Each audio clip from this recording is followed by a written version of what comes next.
Tonight, I'm going to tell you a celebrity ghost story, and this one follows Fairuza Balk. You know her best as Nancy Downs from The Craft. So she's around 15 to 16 years old at the time of the story, and her mom always travel to LA for auditions. Now, when they go, they stay at this one hotel on the third floor, we'll say, and it's the same hotel every time. It's beautiful, an old Hollywood hotel. It looks dated, but in a very tasteful way. Now, every time they go, the pair usually stays on, we'll say, the third floor, in the same exact room. They know the staff really well, they're well liked, and they normally have a good time and then go home after. So on this particular occasion, though, Fairuza has an audition, same as usual, but this time she goes by herself. And when she gets to the hotel, the room that her and her mom usually stay in is booked for the weekend, so they put her in a room on the first floor. Now, this is a room she's never been in before, but as she opens the door, she realizes right away that the room seems really cold. She goes over to the AC to see what the temperature's on, and we'll say it's on like 68, which can feel cooler in dry heat, but as somebody who goes there all the time, she knows that the room shouldn't be that cold, so it's feeling more like 50 degrees. And she goes to the closet, gets a blanket out, takes a shower, and goes straight to bed.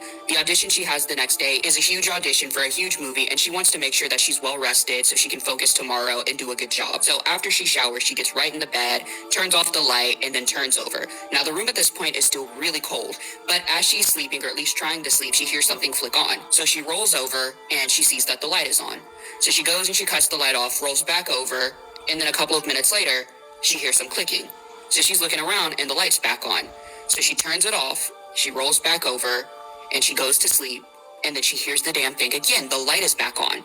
So at this point, she's feeling really uncomfortable, but now she's also starting to notice that the room, which was already cold, appears to be getting even colder. So she's shivering under these blankets at this point, and all of a sudden, she sees the chair move. Now, she thought she was tripping initially because she was tired. It's been a long day, and so what she does to make sure that it's not her is she puts her finger out, and she says to herself that if the chair moves past her finger, then she knows that it's the room and not her. And sure enough, after holding her finger out like this for about a minute, the chair moves slowly past her finger. So she's freaked out, and she makes the decision that whatever's in this room with her is really feeding off of her fear. So she tries to calm herself down, but as this is happening, the curtains start billowing in this room that she's in. And they're huge curtains, probably like velvet fabric